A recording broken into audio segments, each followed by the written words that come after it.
지금까지 평화상과 문학상을 한국에서 수상했지만 노벨 과학상 측면에서 좀 조용했잖아요. 예. 요 시즌만 되면 여러 매체에서 한국 이래 가지고 되겠냐, 최근에 급격히 경제적으로 성장한 신흥 국가들이 약간 그 체면이랄까 그런 것 예. 때문에 노벨상을 타야 된다 이렇게 이야기하는 거를 노벨 콤플렉스라고 부르기도 합니다. 그렇지만 슬슬 한국도 노벨상에 한 걸음씩 다가가고 있다 이런 느낌도 동시에 받았습니다. 그 느낌이 궁금합니다. 왜 그렇게 느끼셨어요? 세상을 바꾼 과학, 세상을 바꿀 기술을 알아보는 테코노미 시간입니다. 과학동화 이창욱 기자 나왔습니다. 어서 오세요. 안녕하세요. 아유, 오랜만에 뵙습니다. 안 계실 동안 우리나라에 엄청난 경사 있었던 거 아시죠? 알고 있죠. 근데 저도 이제 더 욕심이 나더라고요. 사람이 다 그런 것 같아요. 노벨상 문학상 받았으니 이제 노벨상의 또 중요한 분야 중에 하나인 과학상도 좀 받았으면 좋겠다 하는 생각이 드는데, 일단 오늘은 노벨상 이야기 그래서 준비해 오셨다고요. 예, 맞습니다. 10월 10일에 한강 작가님이 노벨 문학상 받으셨죠. 진짜 큰 경사였는데 네. 그러면서 이제 다들 뭐 한국의 첫 번째 노벨 과학상은 언제쯤 나올까 이런 생각도 많이들 하셨을 것 같아요. 네. 그래서 노벨상 발표가 있는 10월이 사실 과학 기자들, 저 같은 네. 기자들한테는 제일 바쁜 계절인데요.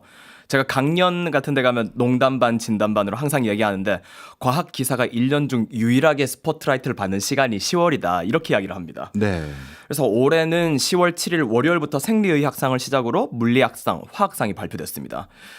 이때가 되면은 이제 기자들 6시 반에 유튜브 생중계 트위터 계정 틀어놓고 발표를 기다리는데요.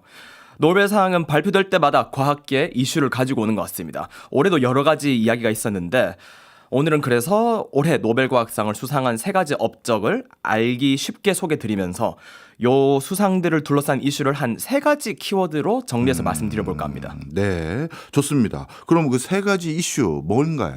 첫 번째가 AI입니다. AI. 올해 인상적이었던 부분이 작년, 재작년부터 AI 이야기가 많이 나왔는데 네. 올해 AI 분야 연구가 노벨상도 휩쓸었습니다. 예.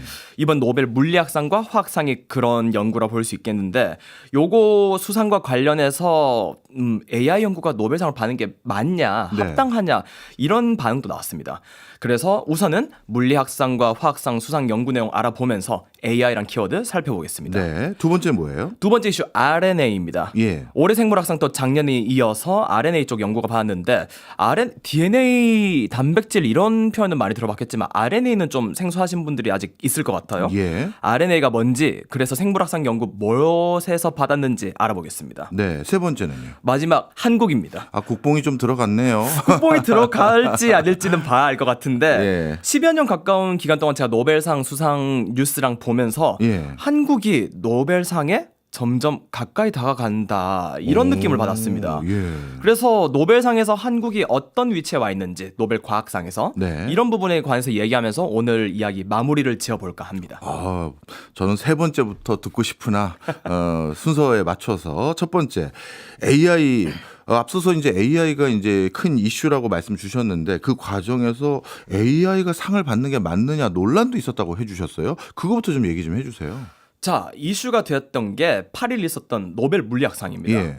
캐나다 토론토대 컴퓨터과학과 명예교수 제프리 힌턴, 그다음에 미국 프린스턴대 물리학과 명예교수 존 호필드, 이 두 분이 물리학상을 받았는데요. 예. 이유는 AI 연구의 선구자로 머신러닝, 기계학습, 그리고 인공신경망을 가능하게 한 근본적인 발견과 발명을 한 공로가 있어 이 상을 수여한다. 노벨상위원회가 이렇게 밝혔습니다. 그러면 머신러닝, 인공신경망 분명하게 어떤 부분에 기여했다가 있으니까 받을 만한 거 아닌가요? 받을 만은 한 것 같죠. 우선은 연구에 대해서 간단히 소개를 드릴게요.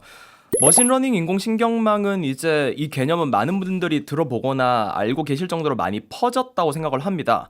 인공신경망은 이제 컴퓨터로 인간의 기억과 학습 능력을 흉내내는 구조다. 이렇게 간단하게 설명할 수 있을 것 같아요. 네. 원래는 인간 뇌의 작동 방식을 파악하려고 혹은 반대로 복잡한 계산이 가능한 컴퓨터를 만들려고 뇌의 신경세포와 그 네트워크를 컴퓨터로 만든 겁니다. 네. 그래서 인공신경망은 뇌에서 신경세포들이 서로 연결된 것처럼 노드라고 부르는 연결점을 여러 개 연결하는 식으로 만듭니다. 이때 이 연결들이 이제 정보가 들어오는 거에 따라서 강해지거나 약해지면서 서로 영향을 미치고 정보를 처리하는 방식으로 네. 이제 뇌랑 비슷하죠. 그러면은 이제 문제가 이 노드 연결이 이제 정보를 처리할 수 있는 최적의 상태를 찾는 건데요. 이게 사실 쉽지가 않았습니다. 요게 1950년대부터 시작됐다 이렇게 이야기를 하는데 예. 실패를 거듭했습니다. 예. 그러다가 1980년대 와서야 호필드 교수가 이제 혁신적인 인공신경망 모델인 호필드 네트워크를 제시합니다. 호필드 네트워크는 또 뭐예요? 이 인공신경망 알고리즘 여러 가지가 있다고 말씀을 드렸잖아요. 네. 그전에는 이제 계산, 학습 과정 이런 게 한 방향으로만 진행이 됐어요. 예. 근데 호필드 네트워크는 이제 서로 양방향으로 피드백을 주고받을 수 있게 만든 겁니다. 예. 정보에 대한 피드백을 지속적으로 반영하니까 좋아진 점이 불완전하거나 왜곡된 정보도 정답에 가깝게 추측할 수 있다는 겁니다. 그럼 자, 불완전하거나 왜곡된 정보에서 정답을 찾아낸다. 컴퓨터가 하는 일 중에 이런 경향을 보이는 거 뭐가 있을까요? 뭐가 있을까요? 사진 인식, 패턴 인식입니다. 그래요? 이제 저희가 뭐 제이 뭐 이런 사진을 찍었을 예. 때 약간 주변이 흐릿하거나 사진이 살짝 날아가도 아 얘가 강아지구나 피자구나 이런 걸 알 수 있잖아요. 네. 그런 유사한 패턴이 있다면 세부 정보가 살짝 다르거나 틀려도 호필드 네트워크는 패턴을 인식할 수 있다 이겁니다. 예. 그래서 연상기억 시스템을 만드는데 이게 크게 기여했다고 이야기를 하고요. 그 다음 나오는 제프리 힌턴 교수는 사실 AI 연구 쪽에서 엄청 유명하신 분인데 네. 이제 호필드 네트워크에서 좀 더 나아간 볼츠만 머신이라는 인공신경망 알고리즘을 개발했습니다. 예. 말이 좀 어렵죠. 예. 힌턴 교수는 이게 호필드 네트워크를 훨씬 복잡하게 노드 이어진 것들도 거미줄처럼 구성했다 이렇게 생각하시면 되는데 이 부분이 중요합니다. 드러난 연결 노드 말고 예. 숨겨진 노드가 펼쳐진 은닉층을 만들었습니다. 예. 그게 이제 알고리즘의 효율을 높이고 네트워크가 최적 상태를 유지할 수 있도록 하는데 기여를 했는데 이거 어디서 들어보셨을 수도 있을 것 같아요. 보이지 않는 레이어가 하나 더 있다? 네. 어디서 들어보지 않았어요? 예. 이게 보이지 않는 층을 여러 개 쌓으면 이제 딥러닝이 되는 겁니다. 요즘 보면 딥러닝 할 때 막 레이어를 막 몇 층으로 쌓는다, 막 20층으로 쌓아서 엄청 발전이 됐다 이런 이야기를 하잖아요. 예. 그 은닉층이 이분의 연구에서 시작이 된 겁니다. 그래서 은닉층 여러 개 쌓을수록 AI 정확도가 높아지니까 요즘은 AI들이 다 레이어를 여러 개를 활용하는 추세입니다. 네. 우리 기자님이야 과학 분야에서 설명 쉽게 하기로 정평이 나 계신 분인데 이해를 잘 못하는 건 제 탓이겠죠. 자, 좀 설명을 드리면 저희 경제학에서 주로 배웠던 방법론은 목적 함수라는 게 있어요. 그래서 어떤 변수들을 넣어서 그래서 경제 현상이 어떻게 되는지 그 변수들도 우리가 지정하고 그런 변수가 들어왔을 때 어떻게 결과가 나올지도 우리가 그걸 함수를 만들어 주는데 지금 말씀 주신 전반적인 내용은 사람이 다 일일이 정하는 게 아니라 보이지 않는 레이어도 있다라는 건 그건 내가 지정하고 한 게 아니라 알아서 뭐 움직이는 것 같고 유추 추론 그다음에 가중에 대해서도 신경망이라는 인간의 뇌구조와 비슷하게 만든 거라서 인간이 이게 직접 뭔가 컨트롤하는 영역이 아닌 부분도 많은 것 같은데 제가 제대로 이해한 거 맞나요? 핵심을 짚어주셨습니다. 예. 그러니까 아까 전에 다시 돌아가면 50에서 80년대 때는 계속 실패하고 좀 힘들었다고 예. 인공신경망이 그랬잖아요. 네. 그때는 이제 말씀하신 것처럼 연구자들이 직접 다 떠먹여주는 논리대로 예. 너 A 나오면 B해, 예. A 안 나오면 C가 이걸 다 만들어주는 식으로 이제 인공신경망을 만들려고 했어요. 예. 그런데 그걸 모든 그걸 하기가 힘들잖아요. 그렇죠. 그래서 계속 좀 장애물에 부닥쳤다고 볼 수 있는데 네. 80년대 들어와서 여기서 이야기하는 머신 같은 경우에는 우리는 신경 안 쓰겠다. 네가 직접 알아서 배우고 네가 직접 알아서 패턴을 만들어라. 예. 요즘 나오는 AI들이 다 그렇죠. 예. 그래서 예전에 AI 나왔을 때 이야기를 들어보면 아마 이런 이야기 들어보셨을 것 같아요. 사람이 이게 제대로 돌아가는지 아닌지 잘 모른다. 그러니까요. 무슨 메커니즘인지 모르겠는데 알아서 잘 보이지 않는 은닉층 네. 레이어에서 자기들이 알아서 어쨌든 결과만 나온다. 예. 그럼 우린 결과만 쓰면 되는 거 아니야? 이런 이야기 들어보셨을 맞아요. 것 같은데 그 이야기를 한다고 생각하시면 되겠습니다. 예, 이해했습니다. 그러다 보니까 이건 예. 약간 다른 이야기인데 예. 지금 아까 이야기했던 제프리 힌턴 교수 같은 경우에는 예. 사실 이번에 노벨상 받고 기자회견에서 그런 말을 했다고 해요. AI를 우리가 좀 더 두렵게 생각해야 된다. 이 위협에 대처해야 된다. 왜냐면은 방금 교수님께서 말씀하신 것처럼 얘네가 어떤 식으로 돌아가는지 모르고 네. 어떻게 이게 알고리즘이 돌아가는지를 잘 모르니까 예. 어느 순간 인간이 생각하지 못한 방식의 결과를 내릴 수 있기 때문에 그 위험에 대처해야 된다. 이런 이야기를 또 해주시기도 했습니다. 그렇군요. 하여튼 그렇긴 하지만 우리가 100% AI가 왜 이런 결과를 도출했는지 모르는 부분도 있지만 이 AI를 우리가 처음 만든 우리 인간은 AI가 뭔가 패턴을 잘 인식하더라. 이게 출발이 되었던 거네요. 그래서 그 대표적인 패턴에 가까운 바둑 잘 두는 것부터 시작을 했다. 이렇게 봐도 되나요? 바둑은 사실 2016년에 예. 알파고가 나왔으니까 요렇게 그러면 제가 결과만 가지고 설명을 해보도록 하겠습니다. 네. 볼츠만 머신이라고 아까 예. 말씀드렸었죠. 지금 나오는 생성형 AI, 생성형 모형의 기반이 되는 아주 고전적인 모형입니다. 그러니까 요즘 쓰이는 생성형 AI들 챗GPT 같은 것들의 원형 중의 원형이라고 합니다. 예. 그러니까 지금 말씀드렸던 물리학 연구를 사실 기본적인 연구를 이해하기는 힘들 수도 있습니다. 저도 사실 어렵고요. 하지만 그 결과를 모르는 사람은 요즘 사람 중에는 없다고 생각을 합니다. 예. 일하는데 지금 도움을 주는 수많은 AI들, 예. 사진이랑 영상 만들어주는 AI들, 예. 바둑 이기고 체스 이기는 아까 말씀해 주셨던 네. 알파고 같은 AI의 근본 연구들 모두 이 두 분의 연구에서 시작됐습니다. 예. 그것도 초기 30년 동안 어려운 상황에 처해 있던 인공신경망 분야에서 획기적인 돌파구를 마련하면서 말이죠. 그러면 이것도 또 의구심이 듭니다. 지금 자꾸 말씀해 주신 단어가 인공신경망, 인간의 뇌구조를 또 따라했다 이렇게 말씀 주셨다면 이건 의학의 도움을 받았을 것 같은데 계속 물리랑 얘기를 해 주셨어요. 자, 물리 요 부분이 많이 이슈가 된 네. 부분이라서 또 이야기를 해보겠습니다. 지금 왜 이 두 연구가 생물학상이 아니고 왜 물리학상을 받았나 이런 질문이신 거잖아요. 예. 왜냐하면 인공신경망을 동작시킨 알고리즘에 쓰인 핵심 개념이 물리라는 겁니다. 노벨상 위원회는 이렇게 이야기하고 물리학상을 줬는데 어려운 내용이니까 간단하게만 언급해보겠습니다. 아까 호필드 네트워크 이야기를 예. 처음 드렸죠. 요거의 작동 방식이 이제 물리학에서 이제 원자나 전자처럼 되게 작은 입자들이 가지는 물리량, 스핀이라는 물리량이 있습니다. 네. 이 상태에 착안해서 만들어졌다는 거예요. 예. 이제 물리학에서도 이제 원자들이 여러 개의 원자들이 최적 상태를 유지하는 조건을 찾는 문제가 있어요. 이거를 스핀 글라스 문제라고 하는데 예. 요 스핀 글라스 문제 찾는 그 알고리즘이나 상태 이거를 인공신경망 알고리즘에 이제 적용을 할 수 있다는 겁니다. 예. 그렇게 해서 만들어진 게 호필드 네트워크고 힌턴 교수 볼츠만 머신 같은 경우에는 볼츠만이라는 이름 자체가 통계 물리학자인 루트비 볼츠만에서 따왔거든요. 예. 볼츠만은 이제 19세기 사람인데 기체 분자의 운동을 설명하기 위해서 확률 분포를 도입해서 해결을 했습니다. 어렵죠. 네.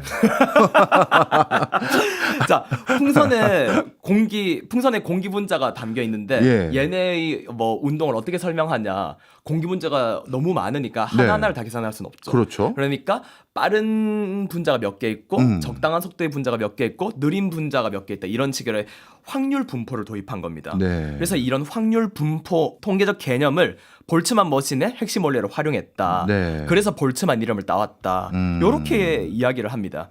그러니까 어쨌든 지금 스핀, 뭐 볼츠만의 뭐 확률 분포 이런 개념들을 물리학 개념을 가지고 와서 만들었기 때문에 물리학상을 줬다. 요게 노벨상 위원회의 설명입니다. 아. 자, 그럴듯하게 들리십니까? 이게 뭐 또 다시 한번 말씀드리지만 쉽게 말해서 복잡다기한 물리적인 현상이 있는데 이거는 아주 명쾌하게 하나하나를 다 공식화해서 그 패턴을 설명하거나 움직임을 설명할 수 없으니 큰 통계적 또는 확률론적으로 이런 것들은 이런 패턴과 움직임을 보일 것 같습니다라고 추정하는 방법론을 개발한 분들이 물리학계에 계셨네요. 바로 그분들의 그 근원적인 이론이 지금 굉장히 뭐라고 볼까요? 변수가 많은 어떤 상황을 전부 다 인공지능이 분류하고 집계해서 결과를 찾아내는 그런 거에 원리로 작용했다. 이렇게 보면 될까요? 비슷할 것 같습니다. 고맙습니다. 아이고, 야, 인공신경망이라든가 제가, 이게 어려운데 예. 물리학에서의 어떤 원리를 개념을 활용해서 가지고 왔다. 예. 그래서 요거 인공신경망 연구를 대폭 업그레이드 할 수 있었다. 예. 그리고 두 분이 또 예. 물리학과에 계시거나 이러기도 했습니다. 배경이 물리학적이기 때문에 만약 같은 연구를 했는데 배경이 생물학과였다? 네. 이러면 또 어디로 상이 갔을지 잘 모르겠는데요. 그렇군요. 그런데 진짜 제 개인적인 견해를 말씀드리면은 이게 오랫동안 노벨상의 문제점으로 지적됐던 것이 이번에 또 한번 드러난 거 아닌가 하는 생각을 합니다. 뭔가요? 교수님 혹시 첫 번째 노벨상이 몇 년도에 시상됐는지 혹시 아시나요? 뭐 그래도 한 1900년대 초반 아닐까요? 딱 1901년에 주어졌습니다. 예. 그때 물리학상 맞지? 수상자가 엑스선 발견한 렌트겐이었거든요. 예. 렌트겐이라고 하면 진짜 오래된 것 같지 않나요? 그렇죠.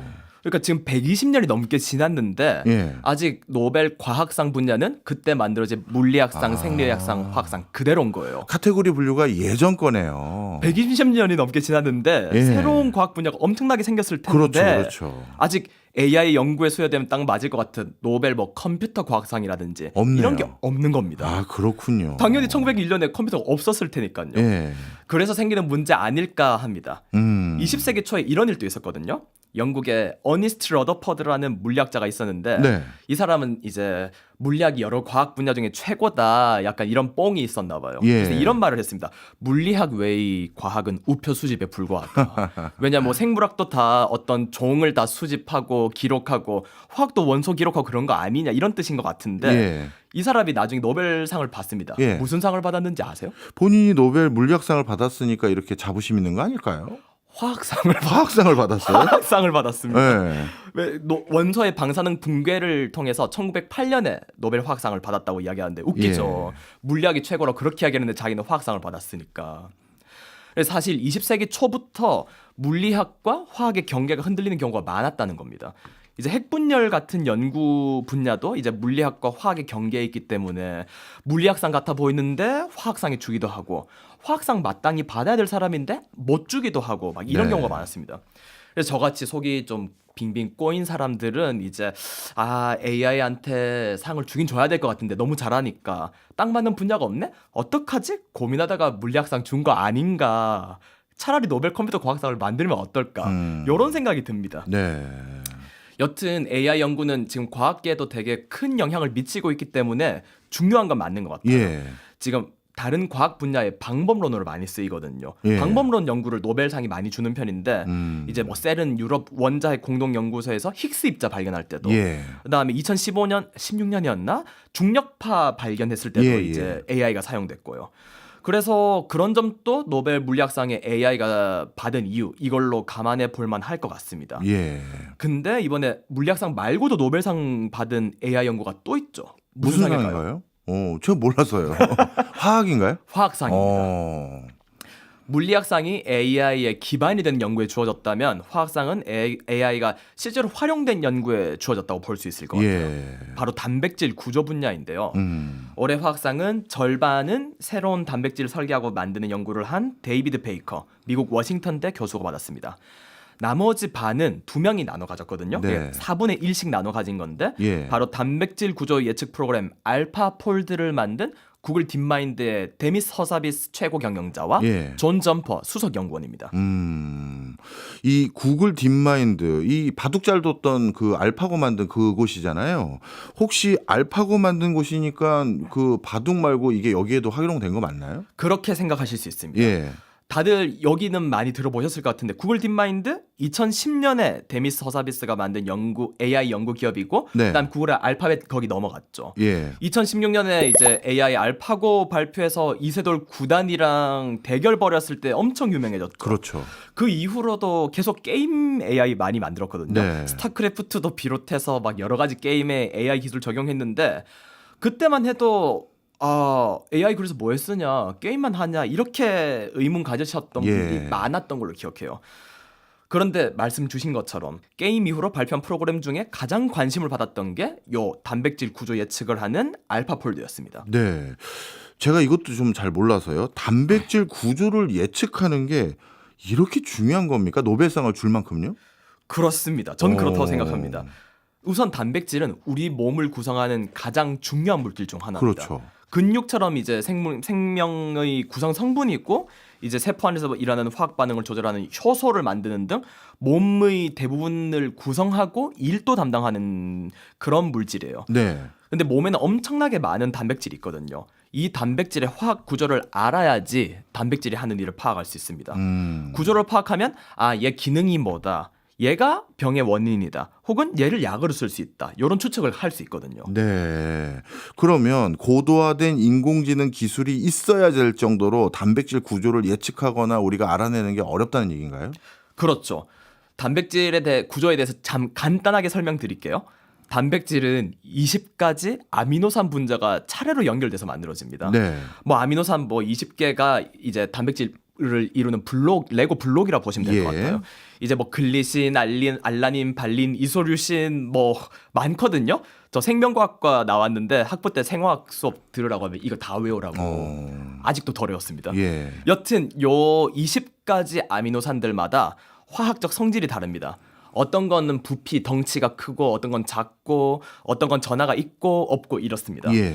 그래서 아미노산 분자를 이렇게 쭉 연결해 주잖아요. 예. 그럼 얘네 중에서 전하가 가진 것들끼리 뭐 모이고 없는 것들끼리 뭉치고 이게 서로 자연스럽게 꼬이고 접히면서 예. 단백질 덩어리가 만들어지는 거예요. 예.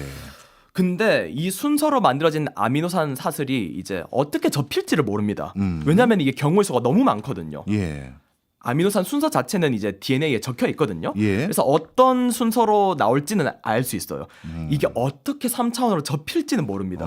너무 경우의 수가 많기 때문에. 네. 그래서 지금까지는 실제 있는 단백질을 관찰하는 방법을 많이 썼어요. 예. 이제 단백질을 추출해서 결정으로 만들고 X선 비춰보거나 얼려서 깎아내거나 이렇게 했는데 엄청 오래 걸리고 힘든 작업입니다. 예. 여기서 AI가 등장한 겁니다.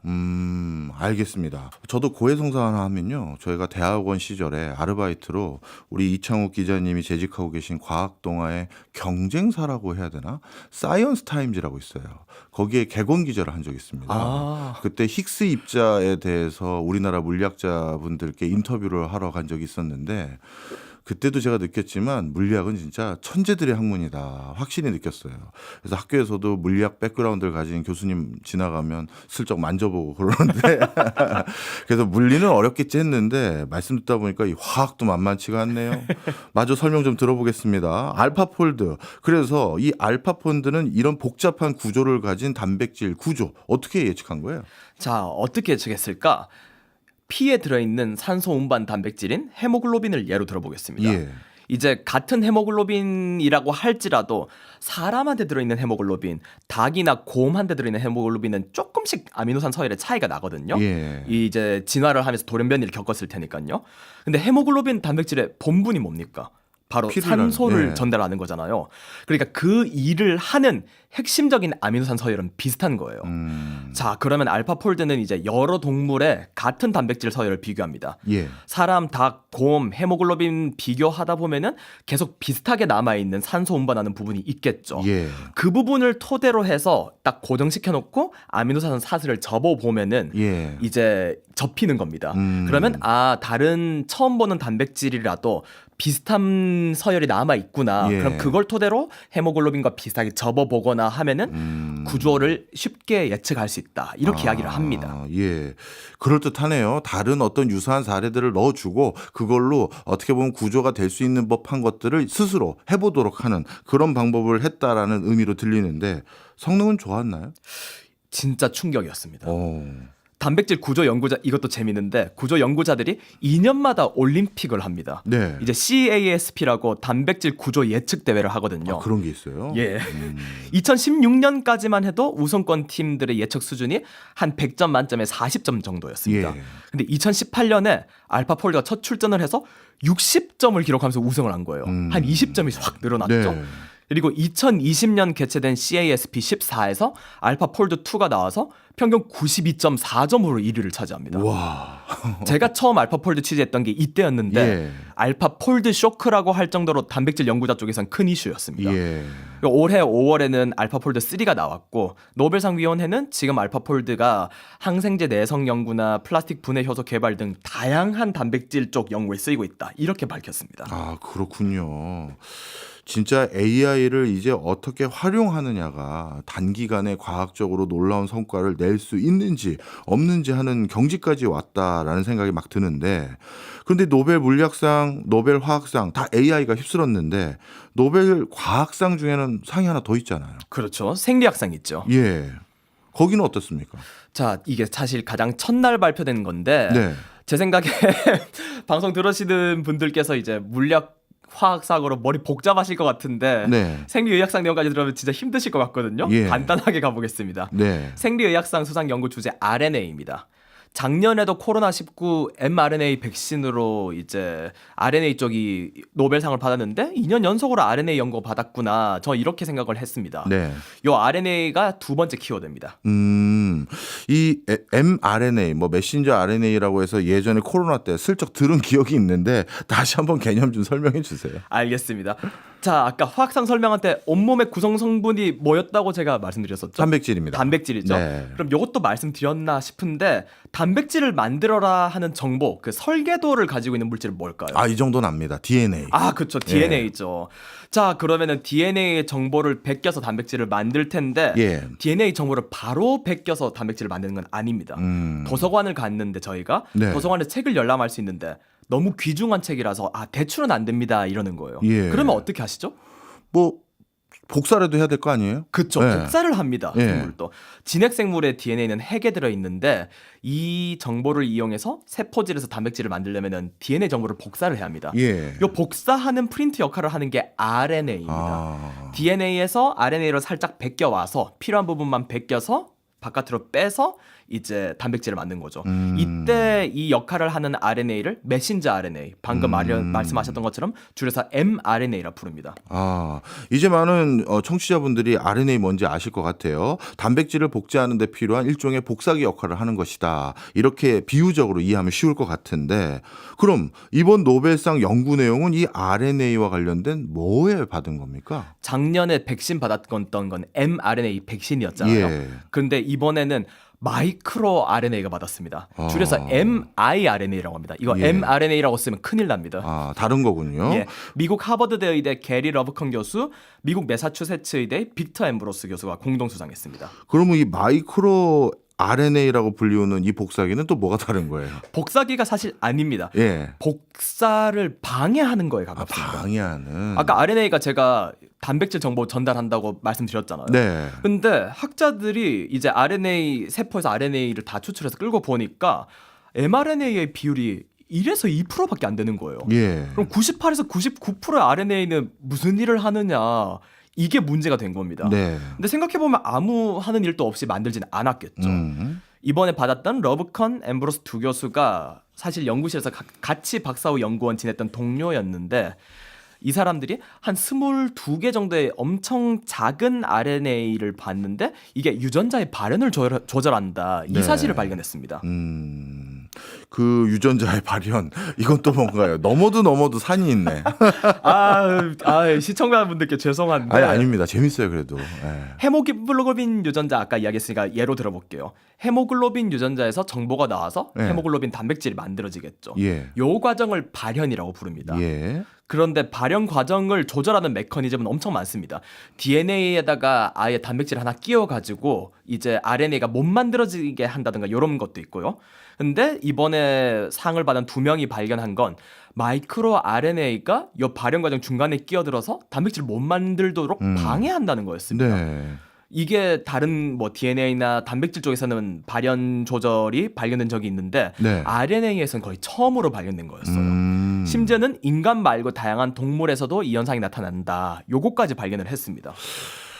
예. 근데 제가 잘 모르는 사람 입장에서는 예를 들어서 마이크로 RNA가 발현 과정을 방해한다. 이것까지 규명한 걸로는 상을 줘서는 안 될 것 같아요. 왜냐하면 방해하기 때문에 그거를 막기 위한 대안을 찾았다라든가 뭔가 돌파구를 찾았다. 이래야 상을 받아야 되는 거 아니에요? 마이크로 RNA가 조명을 받는 이유가 예. 질병이랑 연관이 커서입니다. 예. 그러니까 꽤 많은 질병들이 유전자 발현 이상에서 비롯되는데 뭐 암, 심혈관 질환, 신경계 질환 이런 것들이 있거든요. 네. 만약에 마이크로 RNA를 더 열심히 분석하면은 이제 이런 질병들을 제어하거나 나가서 치료할 수 있는 길이 열린다. 이렇게 노벨상 위원회는 판단한 것 같습니다. 네. 예를 들어서 암과 관련된 유전자를 발현하지 못하도록 막는 마이크로 RNA를 넣어준다던가 네. 이렇게 하면은 종양이 더 커지지 않을 수 있겠죠. 사실 마이크로 RNA를 실제로 치료에 활용한 사례가 나오진 않았어요, 지금까지. 네. 근데 노벨상위원회에서는 이 마이크로 RNA 연구의 선구적 업적과 함께 미래의 잠재력까지 생각하고 있는 거 아닌가 싶습니다. 최근 아까 작년에 코로나 백신처럼 RNA 연구가 저희가 많이 듣지 못해서 그렇지만 30년간 진짜 꾸준히 중요한 연구를 냈거든요. 네. 그래서 그렇지 않은가, RNA가 얼마나 중요한지 보여주는 사례 아닌가 싶습니다. 네. 이번에 노벨 과학상 쪽에 세계 업적 다 이제 찬찬히 살펴봤고요. 어떻게 보면 친절한 설명 덕분에 어려운 이론과 내용들이지만 전반적인 이해를 했습니다. 자, 그런데 이분들이 이런 내용으로 상을 받을 거다.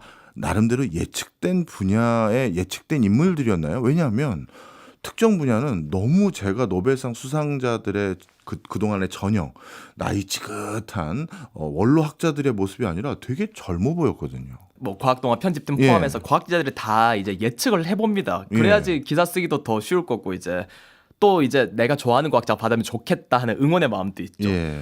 저 같은 경우엔 화학은 이제 예측한 대로 나온 편이에요. 예. 단백질 구조 예측은 이제 곧 받을 거라고 예측을 많이들 했었고요. 네. 생물학상은 좀 빗나간 것 같은데 이제 비만 치료제나 게놈 지도 이런 쪽으로 예측한 경우가 많았는데 네. 이제 RNA가 받았죠. 근데 역시 놀라운 건 물리학상이죠. AI가 물리학상을 전체적인 경향 측면에서도 교수님이 말씀해 주신 것처럼 좀 독특한 편인 것 같아요. 예.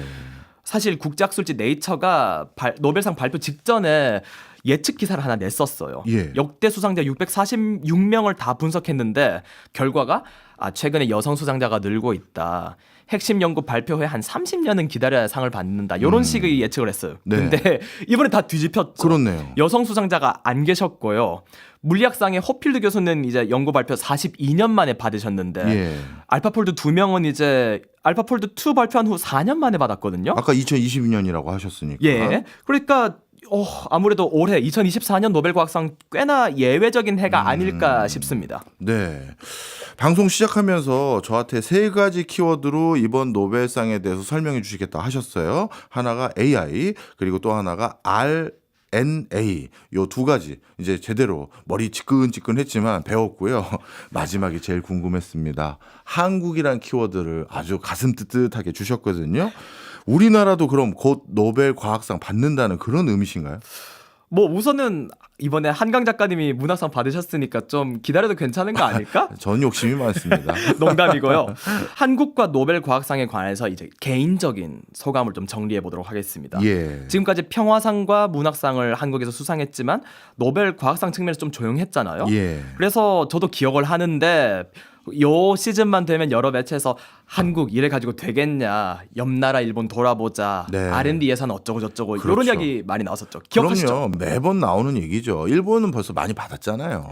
가장 많이 얘기 나오는 게 일본인데요. 예. 지금까지 노벨 과학상만 거의 25개 정도 받았거든요. 와. 이거 어떻게 계산하느냐에 따라 살짝 달라질 수 있지만 예.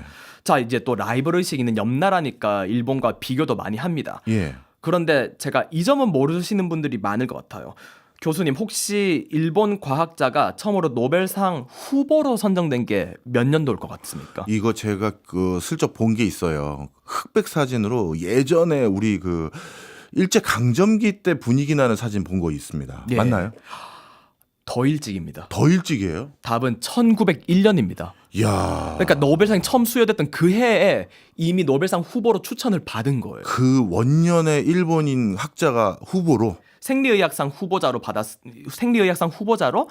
일본의 이제 기타사토 시바사부로가 포함이 됐었습니다. 예. 이분은 이제 일본 생리학자로 흑사병을 일으키는 패스트균을 거의 처음으로 찾아냈고 예. 파상풍 치료법도 남기고 해서 일본 지폐에 얼굴 올라간 적도 있습니다. 네. 그리고 첫 노벨 과학상은 이제 1949년에 유카와 히데키가 물리학상을 받았었는데 제가 본 사진은 이건가 보네요. 예. 그럼 이게 무슨 뜻일까요? 예. 우리가 생각하는 것보다 훨씬 이른 시기에 일본의 근대과학 연구가 시작됐다. 이렇게 그러네요. 생각할 수 있을 것 같습니다. 그러네요. 1901년에 노벨상 후보가 나올 정도면 그보다 더 이른 시기에 과학 연구를 해야 되지 않겠습니까? 그렇죠. 시바사부로는 1853년생이고 예. 매우 유명한 그 독일 세균학자 코흐의 제자기도 했습니다. 예. 그러니까 제 개인적으로는 사실 일본과 우리나라를 1대1로 노벨상의 측면에서 비교하는 것에는 좀 어폐가 있다. 이렇게 생각을 합니다. 현대 한국 과학사 연구자들, 요즘 연구 열심히 하시는 연구자들은 보통 한국의 현대 근대 과학은 1959년 정도에 시작됐다. 이렇게 보는 경우가 많거든요. 이때를 잡는 이유가 뭐예요? 이때 유교가 끝나고 해외 원조를 받아서 한국 최초의 과학기술 연구기관인 한국원자력연구원이 설립이 됩니다. 이거를 기준으로 하는데 예. 그러면은 이제 과학 연구에서 일본과 60년, 많게는 거의 1세기 가량 차이가 나는 거죠. 야, 생각해보니까 진짜 100년 가까이 차이 나네요. 그래서 해외 논문 중에서는 한국처럼 최근에 급격히 경제적으로 성장한 신흥 국가들이 약간 그 체면이랄까 그런 것 예. 때문에 노벨상을 타야 된다 이렇게 이야기하는 거를 노벨 콤플렉스라고 부르기도 합니다. 그러면 이런 논문에서 보면 한국의 비교 대상은 일본이 아니라 싱가포르 이런 네. 쪽의 국가들입니다. 네. 그러면 기초과학 연구야말로 정말 오랜 시간이 쌓여서 만들어지는 건데 사실 한국은 1959년 이야기를 드렸지만 그 이후에도 기초과학보다는 응용과학 쪽으로 많은 투자를 해왔잖아요. 예. 그러니까 기초과학에 한국이 투자한 세월은 그것보다도 더 짧다고 봐도 될 것 같습니다. 그렇지만 올해 취재하면서 느낀 건데 슬슬 한국도 노벨상에 한 걸음씩 다가가고 있다. 이런 느낌도 동시에 받았습니다. 그 느낌이 궁금합니다.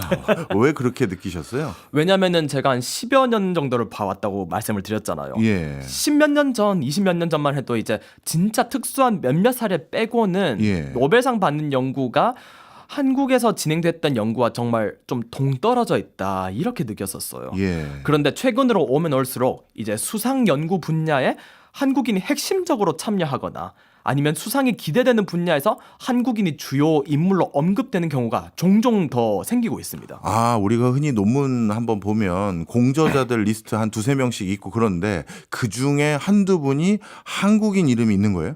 올해를 예로 들면 예. 노벨 화학상 아까 수상했던 데이비드 베이커 교수 말씀드렸잖아요. 예.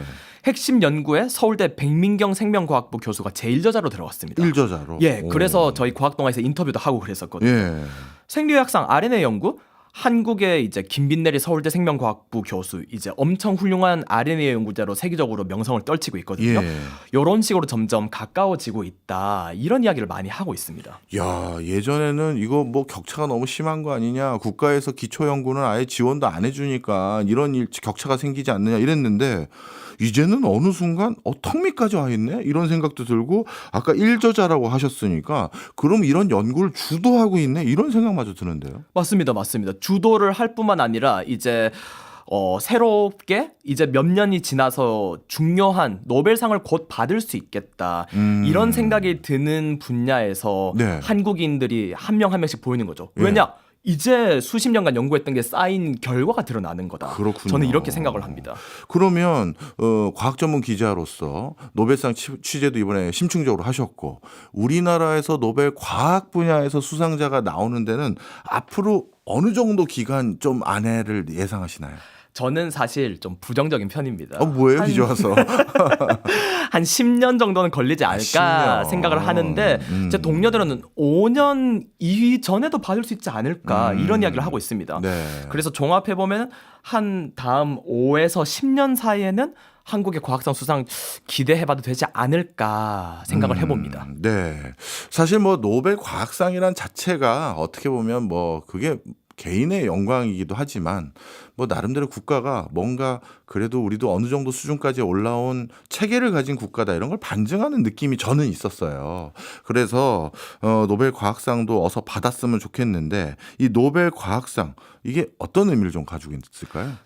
저도 교수님 방금 말씀하셨던 것과 비슷한 생각을 합니다. 네. 노벨 과학상 또 이제 보통 받는 사람들이 매우 극히 드문 경우를 제외하고는 나이 지긋한 분들이 잘 나갈 때 했던 선도적 연구로 받는 경우가 많잖아요. 네. 그러니까 지금 젊은 연구자들한테 앞으로 더 열심히 해라 잘하고 있다 하고 주는 상이 아닌 겁니다. 예. 이 사람 진짜 대단한 연구했고 이제는 이 정도 상은 받을 만한 가치가 있으셔 하는 분들한테 주는 거죠. 예. 그러니까 시간이 쌓여야 된다. 저는 그게 중요하다고 생각합니다. 네, 그렇군요. 이거 하나만 여쭤보고 마무리해 보도록 하겠습니다. 사실 그 국가에서 예산 심의하거나 그런 일을 해보면 기초과학 분야에 돈을 넣기가 경제적인 관점에서는 약간 주저되는 부분이 하나 있었어요. 우리 기초과학의 논문들은 아까 보셨던 설명해 주셨던 뭐 홈필드 교수라든가 이런 분들의 논문은 공공재 성격이 좀 있습니다.